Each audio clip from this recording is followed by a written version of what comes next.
C'est plus que probable, hélas. Vous devez sûrement faire partie des malades du vieux continent. Oh. Faut bien le dire, de Brest à Vladivostok, l'Europe va mal.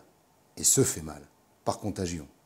Ce qui était, il y a encore moins de 50 ans, un idéal commun, un horizon de paix et de partage pour des millions de jeunes, notamment via des programmes universitaires sans frontières, est aujourd'hui dans l'impasse.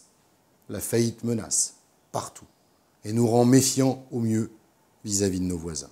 L'Allemagne et la France, les moteurs historiques de l'Union européenne, ce n'est plus vraiment ce que c'était. Le reste, à l'avenant, à volo, pour ne pas dire à la ramasse. On n'ose pas dire à l'agonie.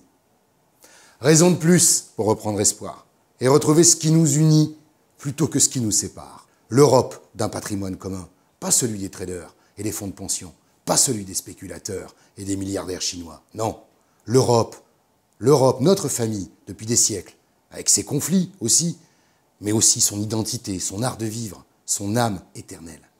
C'est ce que vous propose Historia ce mois-ci, à travers un reportage photo exceptionnel sur ce savoir-faire et ce savoir-vivre. Zoom avant. La plus ancienne pharmacie de Florence date du temps des Médicis, à la Renaissance.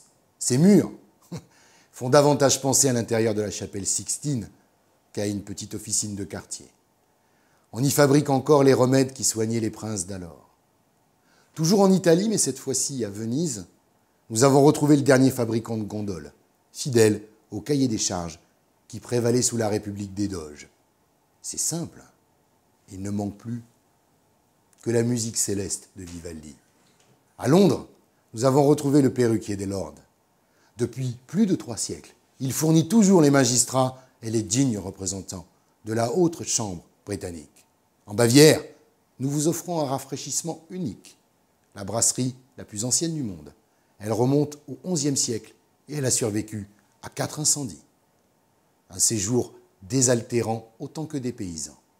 Proust.